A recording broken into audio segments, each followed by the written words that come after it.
welcome everybody to the Beer Guys radio show. Thanks for joining us, hanging out, having a beer, and some great conversation. I am Tim Dennis, Brian Hewitt. How you doing? I'm not bad. I'm a little tired. I spent a lot of time driving this weekend. I went for a long weekend away, and it's supposed to be restful. I realized that most of my time was spent behind the wheel, getting from place A to place B. And I realized, I'm actually really beat today. I should have taken another day off, but I didn't. You should have let Jesus take the wheel, and it would have been more relaxing for you. I was in Florida, and I think he's closer to Florida, so he might have been able to grab the wheel for me occasionally. He's keeping an eye on things there. Yeah. But otherwise, good. How are you? Good, man. Good. I'm good, man. I'm good. Been busy. So I took off Friday. Took a long weekend, with the holiday and that. And that always throws me off, having like a Friday that feels like a Saturday. From Thursday night on, I was off track. I forgot to put my trash cans out because I was off thinking the next day. It's just been total chaos. So I'm back on. It took me a while to realize, what day it was and everything. But I guess I'm as together as I can be. So that's really all you can ask out of me at this time. At least we're halfway through the week already. This is my Monday. It's half done. Thank God. halfway there. That's right. You were off yesterday as well. So yep. Yeah. For those catching this as the podcast releases, we are recording this on Wednesday. So if you get confused about Brian talking about today, Monday, I forgot. Yes. Stuff, so. Yes, that's right. Nate, how the heck are you doing? Doing well. It's already been kind of a week, and I guess we're gonna have to keep Brian around, despite. He needs us. He does need us. Though. Yeah, right. He's still got a tinge of his cold. You can hear it in his throat a little bit, little scratch there. He was ill last week. So it's hanging on. I feel like 100% fine. It's just I'm gunk, just gunky. I've had a couple. You know what? I had a couple days where I was like that in the morning, where I was just totally. I'm like, it must be the pollen change. I looked on the little pollen count thing, and it said that mold was very high.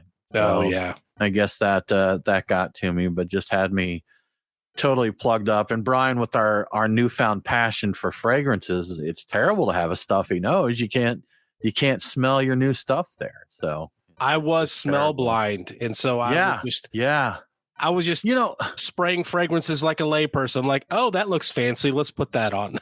Interesting note, kind of tying the two together, because we did get a little bit of feedback saying you guys need to shut your mouths about perfume. Yes. This is a beer show, so respect. We understand that. We got off kilter a little bit, but there's a brand called By Killian out there, and Killian is Killian Hennessy of the Hennessy Cognac family.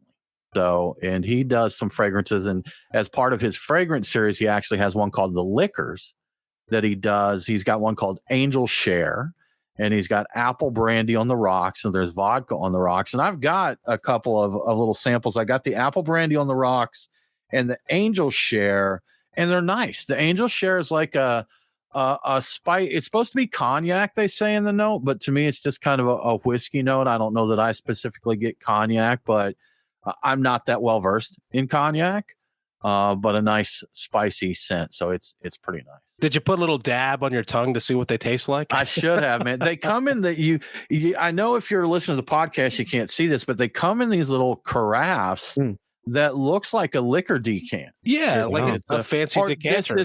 This isn't the standard packaging for them. This is a special release thing that they did. Got it. That's pretty neat. Pretty cool little packaging. Anyhow, moving right along. Even bigger and better news, guys. It's September, and I think we all know what that means. It's time cooler weather. I don't care about that. It's, it could still be hot. I know a lot of people talk about the cooler weather being more appropriate for the fall beers, the Oktoberfest beers, but mine's by the calendar, Nate. Mine's by the calendar. You get past September 1st, and I started off with a little local beer, had some this weekend called Firebend from Six Bridges Brewing. Shout out to Clay and the crew there. A good time. So I messaged him and let him know that I was breaking in the Oktoberfest season with one of his beers, and they've got a new packaging for it, new can for it, and it's got like the blue and white, Oktoberfest theme and that. And that tying into today. Brian, have you broke into Oktoberfest yet? I haven't. You still haven't made it yet, huh? Well, unless you count a Dunkel, which I'm drinking right now. Okay. So, all right. We'll talk about in the beers of the week. Technically, that would be an Oktoberfest if it was served at the Oktoberfest. And at one point in history, it was the Oktoberfest style, but it's not an Oktoberfest beer or a fest beer. So I have not had either yet. I haven't felt like it. It's been warm. So too hot, huh? Yeah. Okay. Well, I have air conditioning here, so I can keep it cool enough to make that appropriate. My strategy was to introduce the season with fest beers for the first couple of weeks when it's still warm. I know. And, I haven't come across a fest beer yet, so I would drink a fest beer right now if I had one, but I do not. Right. So I'm drinking a Dunkel. Okay, Nate, how about you? Have you got into the season yet? So I have. So on September 1st, I went to a local wing and beer bar that is. People from the Georgia will recognize Taco Mac. Mac. All right. So Taco Mac, right? They feature a different brewery every month and have 4 beers featured as their brewery spotlight of the month. And this month is Sam Adams. So I had a Sam Adams Oktoberfest on September the 1st. And then we'll talk about it in Beers of the Week. But I'm drinking moving right along, huh? Yeah. All right. Cool. Well, you know what? I think that's a perfect time Let's get after it to get into Beers of the Week. Guys, I'll get us rolling. I've got a fest beer here. I have a Sierra Nevada fest beer, and this is a collaboration they did with Gutmann, as I'm going to assume is the way it's pronounced, a German brewery, Brauerei Gutmann, fest beer style Oktoberfest. So getting into this right now, I'm going to be honest that I think this is okay. I think I've had better from Sierra Nevada, and there were really good reports on this year, but I just think this is okay. I will say that I think the Firebend that I had from our local brewery was better on this, but it's good. I just expected a little more out of it.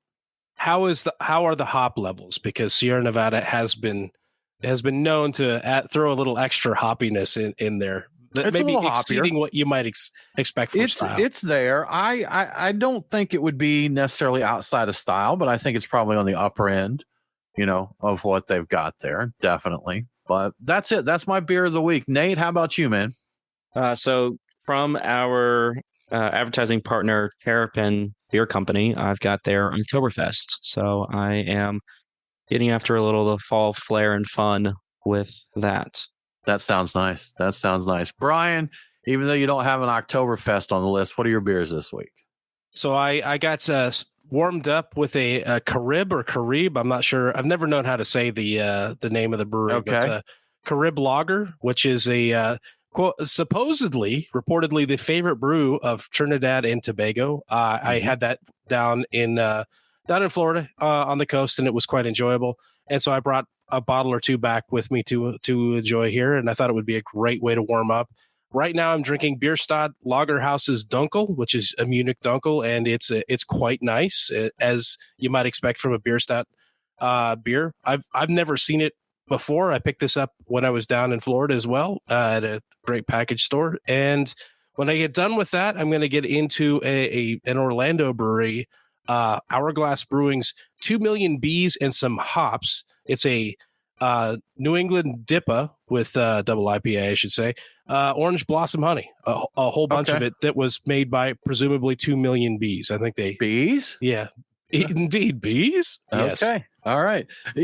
Brian, talking of Florida and your travels and that, did you find any new or exciting breweries down there? So I didn't have a ton of time to make the rounds and check out new breweries, but I did do a little quick internet sleuthing around, and Hourglass Brewing came up as pretty highly recommended as a place to go. I was a big fan of Deadwords, I believe, but they unfortunately are no longer with us. They closed earlier this year, and I missed them by a little bit, but Hourglass was high on the list. I'd never been there. Good little spot. I had their industry standard IPA, just a hazy IPA is quality. I picked up the beer I'm going to be drinking later on with the beers of the week from them. I think I had a little sample of that and a little sample of something they did barrel aged. I thought everything that they did was quite nice, and I would definitely recommend stopping by and checking them out. It was a quality place. I also found a great little a taproom bottle shop type of thing, not too far away from Hourglass, called the Commission Beer Chamber.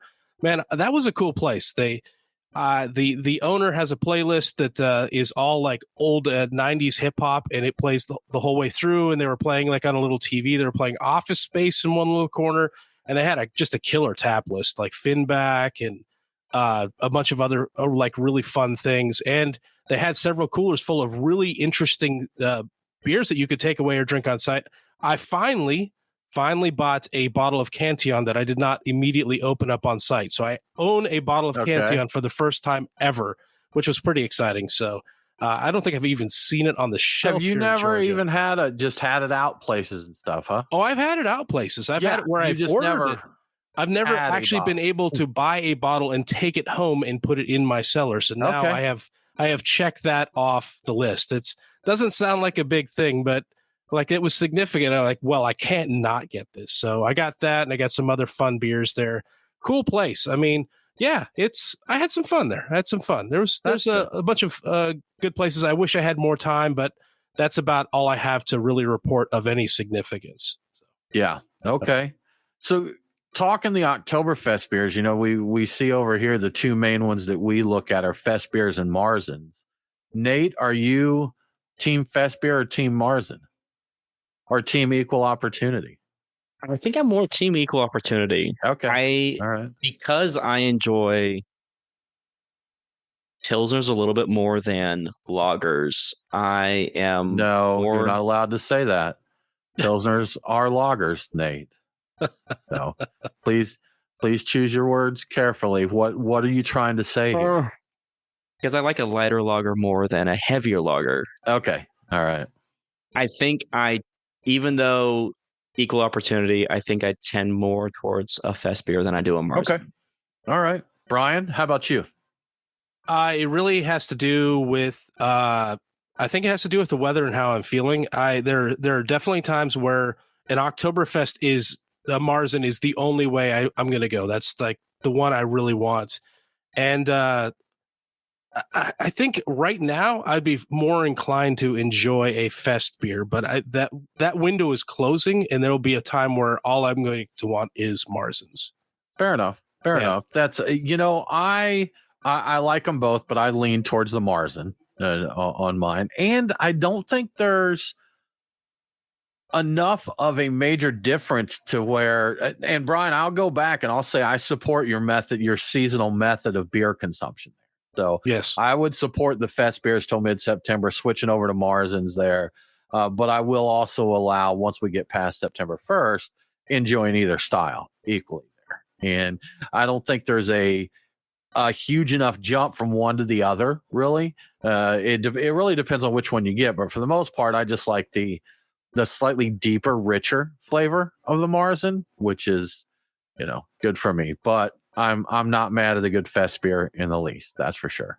By the time we usually we've done the Oktoberfest show in the past, I'm into that, and I'm really fully appreciating. And usually the Marzens, they play better, though. Every now and then we have that like home run of a Fest beer that comes out of nowhere and just like, man, that was a killer. But historically, I think I've generally favored the Marzens by that point in time. So. Okay. Yeah. Good stuff. We've been slacking, guys. I actually realized this a couple days ago, but you were talking about the Oktoberfest show. We haven't planned that.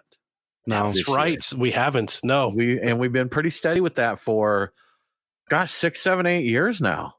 Yeah. We've done it, but I don't know. Are we going to miss it this year, guys? Because there's a beer fest coming up, and I don't know. We'll talk about it. We'll talk about it later. We need to talk. So, yeah, we'll figure it out. But good times, a good few months of beer ahead for the beer fans, any way you look at it there. So, Brian, beer stats, always fun to look at beer stats. Like we said, we just got through the Labor Day holiday recently, and Brewbound is always good about sending out some details on that. But what do we know about beer stats for the Labor Day weekend?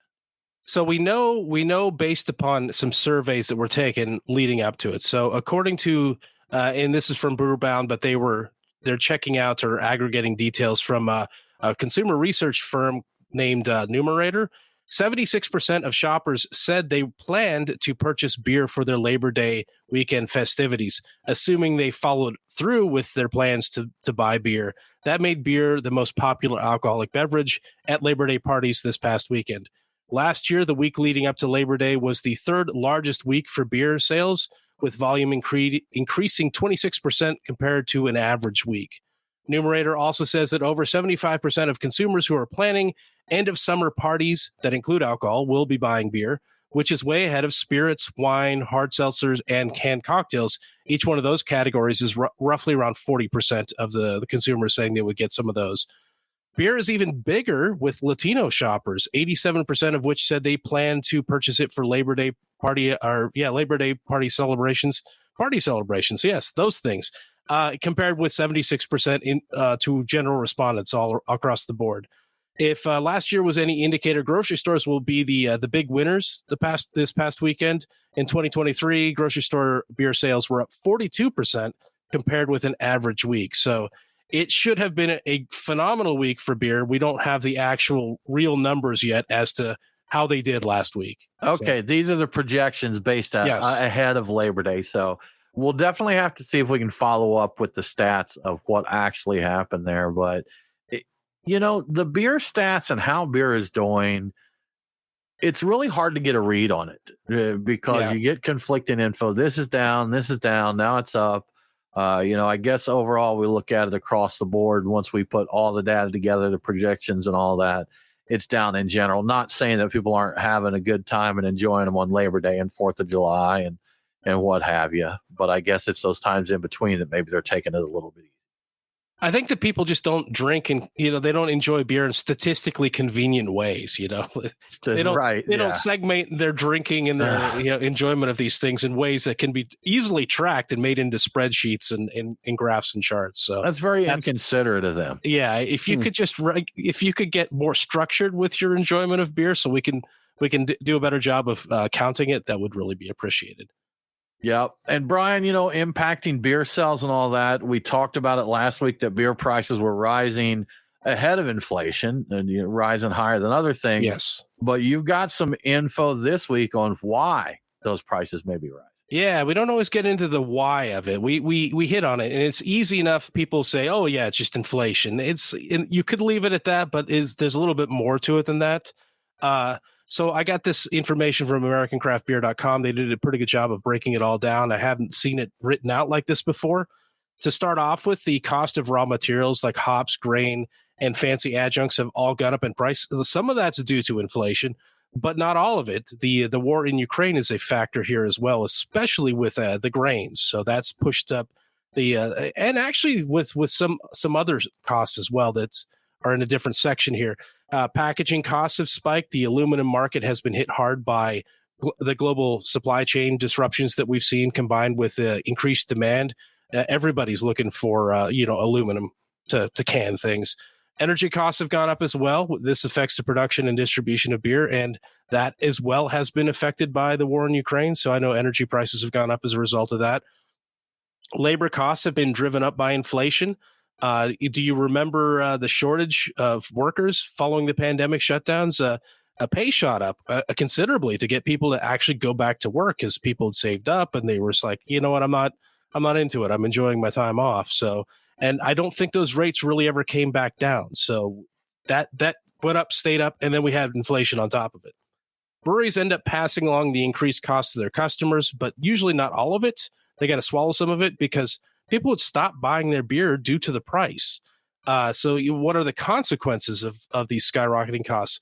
The financial strain at the brewery means less experimentation and less innovation and a greater focus on core beers that consistently sell, or just beers that could be produced more inexpensively. So they may be looking for cheaper grains or cheaper recipes or just less fun adjuncts. So that's a thing.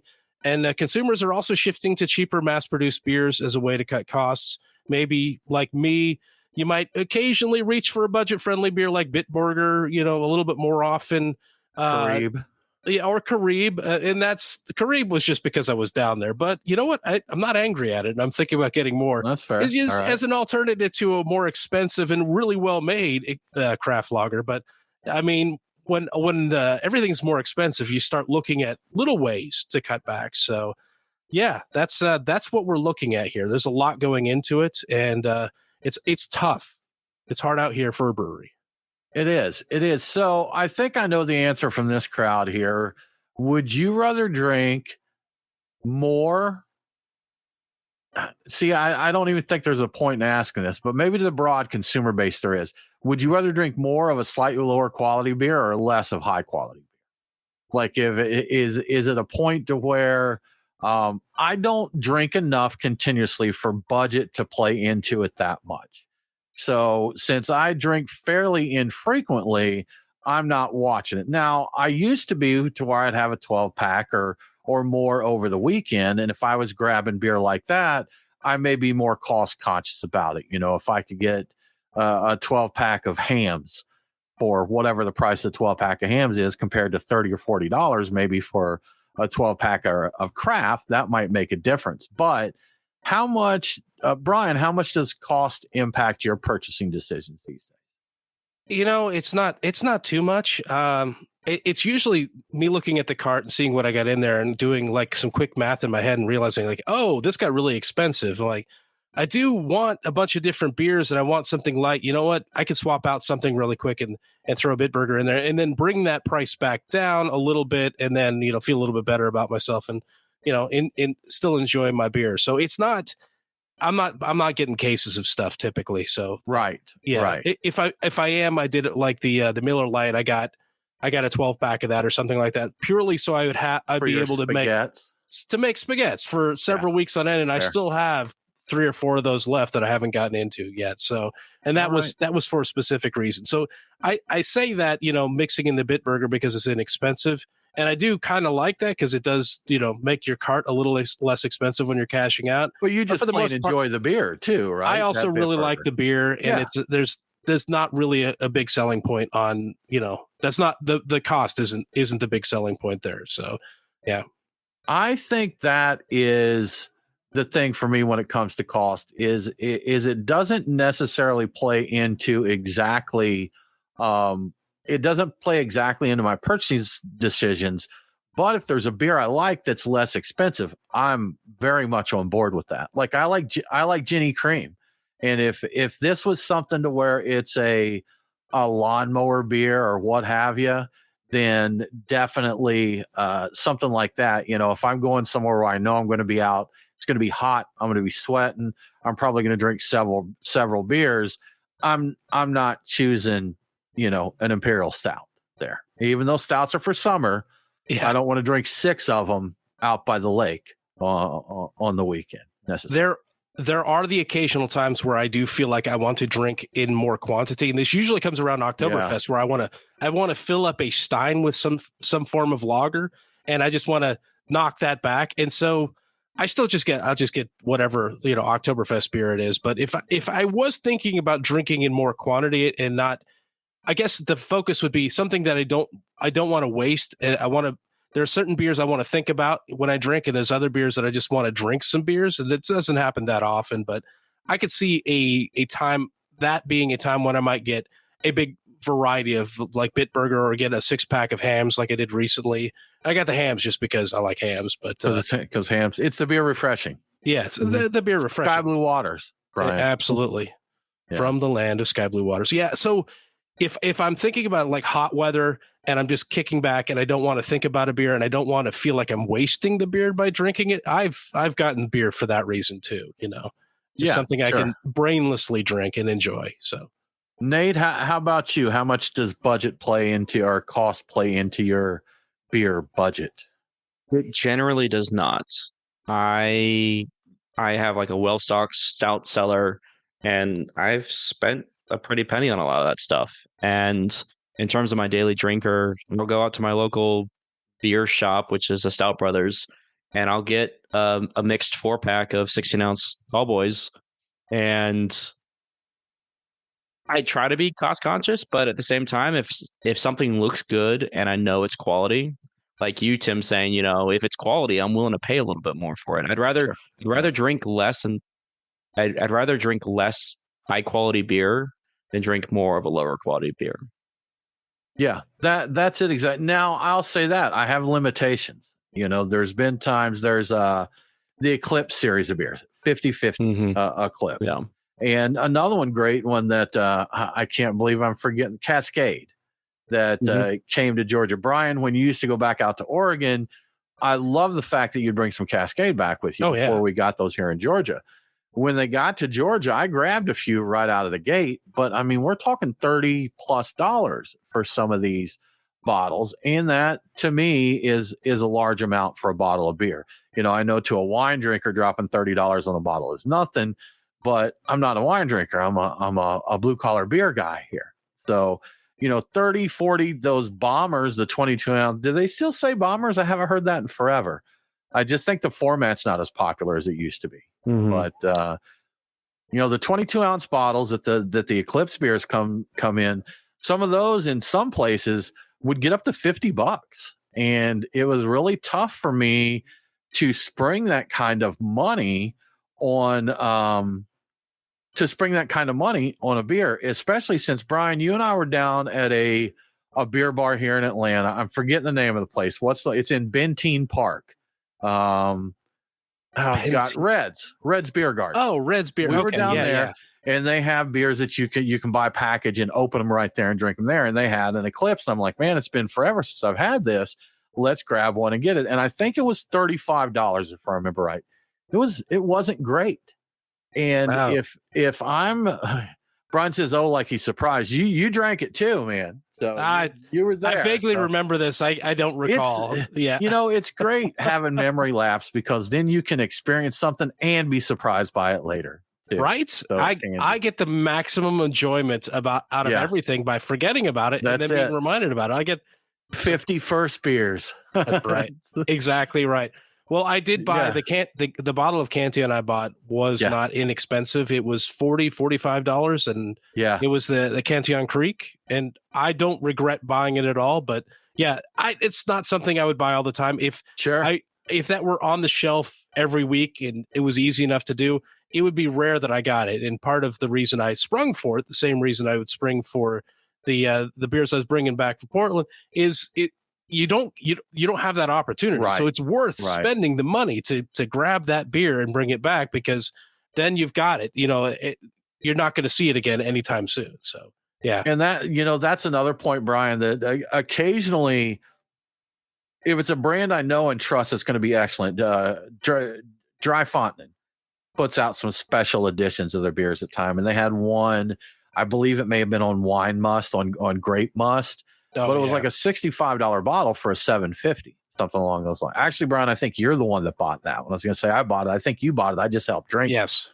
It was very, very, very good, but I think we both agreed it wasn't that much better than their basic Oud Goose, which is fantastic. So it's an interesting variation for sure. Exactly. I remember that. Yeah. It's like, this beer is great, but it's not twice the price great there. So, if there's something, we bought a vintage bottle one time, Brian, at Porter Beer Bar, and it was a 20-year-old bottle that I think we paid 60 or 65 for that as well. And it was a phenomenal experience. So, if there's something out there that's expensive, but I trust that it's going to be great, then I'll do it. And I'm not going to do that every single week. I'm not going out every week and buying $65 bottles of beers that you need to pour from a basket.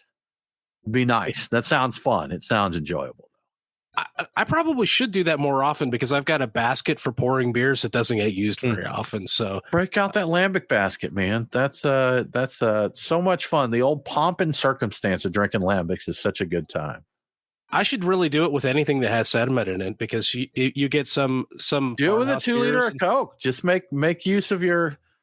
Can you see that? Put you some ice water in a carafe or something, and sit down to dinner with the wife and be like, "Can I get you some water?" But I know your wife, and she'd be like, "What are you doing?" Yeah. So I like the 2 liter of Coke and have a snifter, but full of ice. of course, absolutely. Pour that in there. Yes, that's delightful. Fantastic. White towel over one arm there as you're pouring it into it. It's going to be delightful. Just delightful. Well, Brian, some news. Brewery out in Seattle. Breweries are just having a tough go, man. We're seeing them closing left and right, and a Seattle brewery recently got taken out by a fire, but they're putting a GoFundMe up there, trying to rebuild. They want to come back from the ashes. Yeah, that's right. On August 13th, Rooftop Brewing in Seattle, Washington, was devastated by a fire that started a neighboring business. And I think, from what I gathered from the article, it was a coffee roastery. So that makes a lot of sense. In addition to the damage done to their brew house and their tap room, they lost nearly all of their packaged beer and anything that was in kegs and produced in any way. And they lost all of their raw ingredients, so the raw materials, all their hops and their grain. As we mentioned, that's gotten quite expensive now for making more of it. So the full extent of the damage is not known yet. Still, the brewery is working with insurance to get back on their feet. In the meantime, people have been reaching out to the brewery asking for ways that they can help out. So the brewery set up a GoFundMe. The main purpose of the GoFundMe is to take care of the brewery team during the rebuilding process, and they don't know how long that's going to be. And these people are basically out of work in the meantime, and they're not bringing any money in. If you're interested in helping out, the link to the GoFundMe is gofundme.com/f/rooftop-fire, excuse me. So f/rooftop.fire. And Fire. Fire, yes. Look, let me say it, because it's gofundme.com/f/rooftop-fire. Yes, there you go. That's we the go. thing. All right. I'm going to share this on social media. I imagine we'll have that posted in the Run a Show notes and everything else. So, are you familiar with the brewery, Brian? Have you had? No, I'm not. But I saw that the Washington Beer Blog had mentioned it, and a lot of people were shocked by the situation, understandably. And it sounds like I saw pictures of the place, and I enjoyed the times I've gone up and had beer in Seattle. It's been quite a while, and I figured, you know what, they have a GoFundMe. They're trying to take care of their people. This is something we should share. Get the word out. See if we can help out with that. So it's not like the typical GoFundMes of start this, open that, help me launch this. A little different situation there. So there's a lot of GoFundMes out there, and we don't share them very often, but they're trying to take care of their people so they can get their brewery back open. So you really can't argue with that, man. Yeah, this seems like it's for it's definitely a good cause. They're not just putting in another fermenter or whatever. Yeah. Right. Well, Brian, I think it's time that we thank our sponsors. Very important part of the show. And I will start by thanking our friends at Terrapin Brewery Atlanta at Truist Park, out there, the home of the Braves, and where baseball season's winding down. We're getting into the postseason, and there'll be a World Series here that's just American teams and a couple Canadian teams, or one Canadian team, two maybe. But we'll get into that. But football season, we'll talk about that soon, because that's a big thing. But no matter what's happening, football, baseball, the other football, Terrapin Brewery Atlanta is going to have some good beers on tap for you there. There's always going to be something new in the tap room. Good food there, too, with Fox Brothers Barbecue. So going out to Truist Park, check out Terrapin Brewery Atlanta, and make sure to tell them the beer guy sent you. Yes, and as you know, at this point in time, summer is fading fast. Here we are in September already, but we still have a few weeks left, but we're getting down into those ideal patio temperatures, and you can make the most of it by grabbing a fine beer and a little food from a food truck at your local Truck and Tap. So there are so many great beer options at each location of Truck and Taps. This would be a great week to play a little Truck and Tap roulette and let fate decide your next beer. But if you'd like a recommendation or two or three or four, here are mine. At the OG Truck and Tap in Woodstock, I'm getting an Allagash Saison. I don't think I have to explain why I would pick that, but it's a beer that's perfect for kicking back and enjoying the great patio weather that we have right now. At the Duluth location, my eyes keep drifting back to New Realms Tiki Like a Fox IPA, pineapple. It's a hazy IPA with a lot of words in it, and you guessed it, it's made with pineapple. So that sounds exciting. Over to Truck and Tap in Alpharetta, my pick is Three Taverns Lord Grey. It's a kettle sour with Earl Grey, tea, and lemon. If you've never had it before, you need to try it. It's a trip. It's been a while since I've had it, so that's why I would definitely pick it. I really enjoyed that in the past. So yeah, very I didn't interesting think I'd experience. like that one when I heard about it. It did not sound good, but the execution was very good. Very nice beer. Yes, quite. And finally, at the Lawrenceville location, I'm going to go with Samuel Smith's Organic Chocolate Stout, because when was the last time you saw this on tap? I haven't seen it in quite a while. I know I've had it before, but it's been quite a while. And did you know that the water for this beer comes from a 250-year-old well?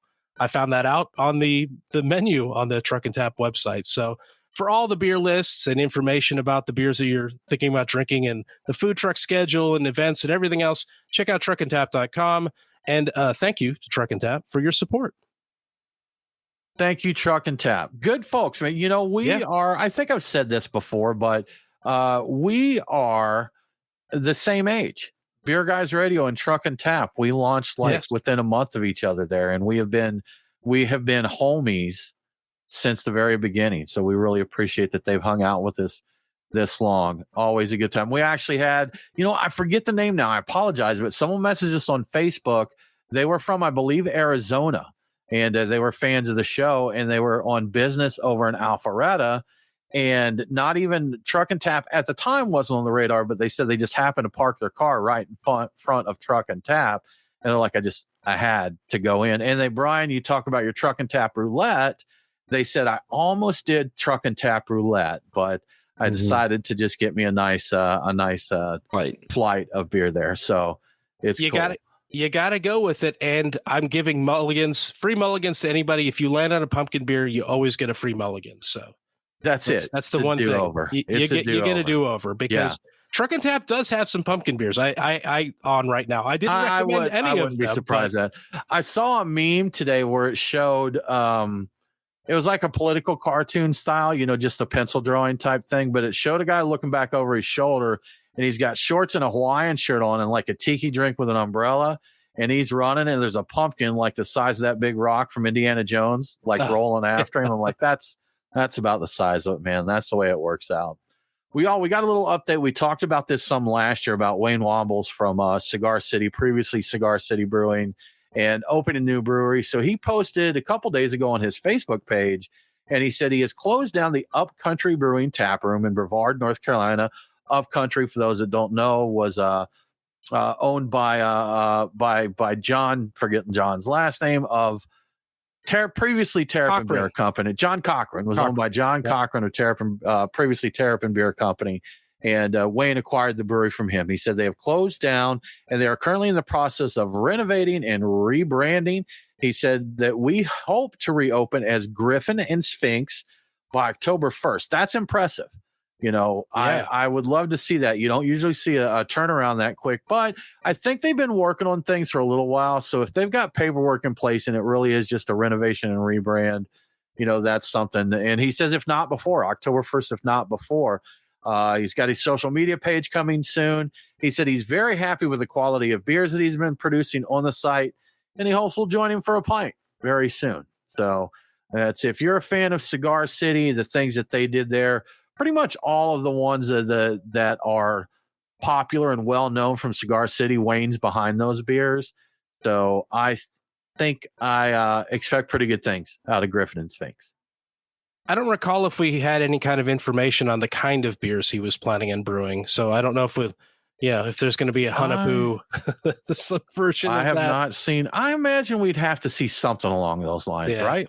I'm going to assume that you'd think Cigar City, Monster, whoever owns that that name. I wonder what, that's a good point. I wonder what will happen. I wonder if there will still be a Hunapoo and what it will be like. I do. I also wonder, because he was the force behind that and the creator of it. And I get the very strong feeling, and I think everybody else does too, that they're not that concerned about the beer side of things. They're really more about, let's push our various monster beverages. So maybe there'll be a monster Hunapoo. I don't know. I don't know how that would work. Monster poo, blue tiger or blue lemon mango infused, something like that, with all the, more caffeine and ginseng. I don't know where the line is drawn with that anymore. After the Four Loko incidents, I'm not sure exactly what you can put in alcoholic beverages. I know at one point in time there was a brewery that went out of business because they weren't allowed to put coffee in their beer, and at some point that became true? Okay. I believe so. It was something Moon Brewing. Okay, we'll see, because I don't think was it ever totally banned putting coffee in, or was there just talk of it? And that, I feel like that may have been something, and I could be totally wrong here, Brian, but we'll have to see what we can do to validate this. but I feel like that may have been kind of an urban legend of the boogeyman that well, they went out of business because they couldn't put coffee in their beers. So I'm not sure. Do you know for sure? I don't know. It was around the time where Four Loko had to reformulate, and I want to say, and maybe they were doing something different. Maybe they really were putting like caffeine, and I don't know. They were wasn't doing the coffee. It was the cocaine, Brian. Yeah, this is the cocaine. I know that they were fighting it, and they were trying. From the sound of it, it was a real brewery, and it was supposedly legit. And they just like, hey, we've been making this coffee beer. Why are we getting torpedoed? And I haven't. This is going back a long time. We're talking like 10 years ago, probably that I heard about this. That 10 years or more that they would have been closed. So I don't know if things softened since then, or if they were really doing some other shady stuff and they were just pretending that the other stuff wasn't happening and crying about whatever was going on. So I don't know. Well, you're really a one-trick pony if your coffee beer closes you down. So. I guess maybe if you have 1 foot, 1.5 feet in the grave, or several nails in the coffin already, that might be enough to do it. Yeah, I wanted to say it was something Moon. Moon was in the name, not Blue Moon, but some other Moon. The LLC is Moonshot, and it's New Century Brewing Company. Okay, what's it say about it, Nate? Tell us more. I'm on the Four Loko Wikipedia page. Give me a moment. Okay, we'll come back to that then. So more reason to celebrate this month, Brian, other than the Oktoberfest beers, but September is craft malt month. So we can celebrate all the crafty malts out there. And that's another thing, Brian, we talked about like the days that we home brewed and what was available then. There wasn't a ton of craft malts at that time. Some of it was starting to come on the scene a little bit. We really didn't see a lot of it, but here in the Southeast, we have Riverbend up in the Asheville area. And they do a lot of nice craft malts. They've worked with several local breweries here. And it is an initiative of the Craft Maltsters Guild to promote the work of the guild and bring attention to the work of small malt houses and small farmers, Brian. The Craft Maltsters Guild formed in 2013, and it started with just 8-member malt houses. Today, they have over 110-member malt houses, and most of those are located in North America, but also all around the world. And, that tracks, Brian, with what we said about, or what I just mentioned about craft malt being available when we were homebrewing. That tracks to our early days of homebrewing, 2013, 2014, that time frame there. And so the availability out there, Brian, there's a lot of benefits to craft malts, regional malts, and that, if you're getting your malt from overseas, there are tractor trailer trucks and ocean vessels and all that involved in getting the malt to you. So the carbon footprint, as they say, is huge on that type of thing. But if you're getting a malt from your state or from one state away, it's a very green thing to do if they have that available for you. So you're supporting your local farmers, you're supporting local malt houses, and you're making less impact on the climate, which it never hurts if you can do something and do that. I think the big selling point for me is the uniqueness of the terroir. So you're getting this malt that's grown here under these conditions with these minerals in this soil. That isn't going to be like anything that you get like a European grown malt or stuff that comes over from, I think China has a fair amount of growing that's going on, and other places. Like, it's going to be unique here. It's going to be different here. We may have some interesting variations in the type that actually grows here, and you're going to have something that's unique. And if you're looking to differentiate yourself, it's smart to go with, a higher grade and a more unique ingredient going into your beer, assuming you can still afford it. Sure. And there may be sometimes there's a German malt that's what you need for your beer. Yeah. That's what you want for your beer, but you don't have to stop it. But if you can work with your local maltster for maybe some of your core beers, a nice house beer or something, and use a larger percentage of that, again, there's a lot of people benefited, down the line when you support your local maltsters in any local business. But this month, September, we're celebrating that local malt. That's right. It's crafty, Brian. It crafty. Is. Yeah. It's as crafty as it gets. I wonder with the maltsters, how they're from their end, what the business is like for them, because I imagine their demand is still pretty high because there's still a lot of breweries out there, and breweries are still opening even now, even when the times are tight. So I imagine the demand for malt is still very high, considering the price of malt in general has gone up across the board. So I wonder how good the market is for them compared to the rest of craft beer on the end of production of the beer itself.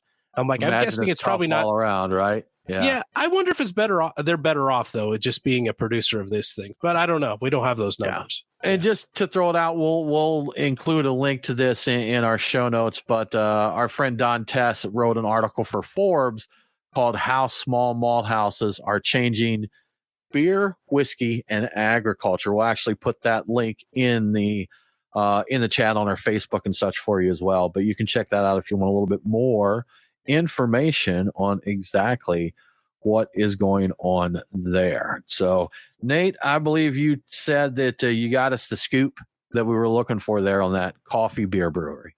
Yeah, so back in 2011, there was some controversy. Four Loko got caught up in a series of lawsuits that the FDA put against them. They were putting out a 12% ABV beverage with over 200 milligrams of caffeine. And a few attorneys came together and petitioned to have warning letters issued to other breweries that decided to get into combining caffeine and alcohol. And so one of those breweries was New Century Brewing Company, and that was headed up by a woman from Boston Beer Company. Let's see, her name is Rhonda Coleman. So Rhonda Coleman left Boston Beer and decided to strike out on her own to open New Century Brewing Company, and she wanted to make a light lager, 5%, with only 45 milligrams of caffeine. And unfortunately, she got caught up in Four Loko scandal, got a warning letter, and decided to call it quits. So that was her concept. She was launching a brewery to do that beer. So so yeah, maybe it didn't kill an existing brewery, but it sounds like it sure clipped one off before it pledged the nest there, I think, as they say. That does sound familiar. Moonshot sounds about right. It does, so. Yeah. That started me. Nate, so we give proper credit. Where'd you find your information on that? I found that on CEI.org, Competitive Enterprise Institute.org, okay, and that is posted by Michelle Minton from 2011. Very cool. Good info. Brian, I think talking about malts and that, Carlsberg has made a pretty bold claim here about red barley. Yes. So I got this from the drinks business. Carlsberg has claimed that its new red barley beer is healthier than a normal lager. And I saw that and I'm like, well, I'm going to have to read this. The reason they say it's healthier is the natural occurring compounds which have been bred into the barley they're using, and they're using a cross-breeding strategy instead of genetic modification, because people do not like GMO stuff these days. So they're very clear that that's not involved here. These compounds are said to reduce the risk of cancer and the risk of diabetes, as well as boost your memory. So somehow, usually you drink to forget. I guess you drink this beer to remember. This isn't your typical red ale. It's not as highly hopped as what you would expect from a red ale. And it gets a lot of its red color from the inclusion of anthocyanins, which are found in grape skins. And apparently the beer is a little wine-like as well. So I guess it's kind of almost a hybrid wine beer type of situation. I'm just surprised to hear like an official health claim coming from a brewery of this size. I know that if you make a claim like this, you can get into real hot water here in the U.S. But that said, I don't know if this beer is actually available in the U.S. And I did a little bit of looking around trying to find it, and I didn't see any. So this might be a European only market type of beer, but I'm intrigued by it. And the fact that it's an unusual ingredients, I want to at least try tasting it. I don't think I buy the health claims at all. I think whether it's true or not, I don't think you can by law make any kind of health claims with a beverage that has alcohol in the United States. I don't think there's any claims to that. So obviously not in the US. I guess you can do what you want to, but it seems like claiming your beer is healthier and improves memory and that. So I play these little games on my phone, and there's these ads that they run. And there's this game out that's a Mahjong game, and it says increases your memory, makes you sleep better, great for the elderly, will increase your length of life. I'm like, man, they're just putting it all out there. I'm like, how do they get away with these kind of claims? It's just, I guess, depending on where you are, you can make whatever claim you want to, or whatever your product is. It's completely non-alcoholic, Tim. That's why. Are you talking about the game or this beer? The game is no. This beer isn't an NA beer though, right? No. This beer is okay. I want to say this is in the. I looked it up. I think it's 4 to 5% range. I don't remember the exact amount. It's fairly light too. Yeah. All right, not a 14% stout then. No, super healthy. Yeah. If they did that and they had that much more grain in there, I think how much more would it help your memory? Healthier, more healthier. Even it might cure cancer in people around you when you'll drinking grow back limbs. If that's something that you're looking for there. It's like really amazing stuff. Yeah, it'll cure your acne. You'll grow like you'll have a full head of hair when you're done with it. It'll be amazing. Gotta have this beer. Yeah.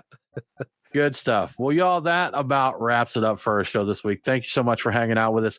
Happy September, happy Fest Beer, and the kickoff, Brian, of awesome beer season. This is the best time of the year for beer, and it just keeps getting better. But if you dig what we're doing, we would love it if you would tell a friend to listen to the show. If you really like what we're doing, we would love it even more if you supported us on Patreon at patreon.com/beerguys.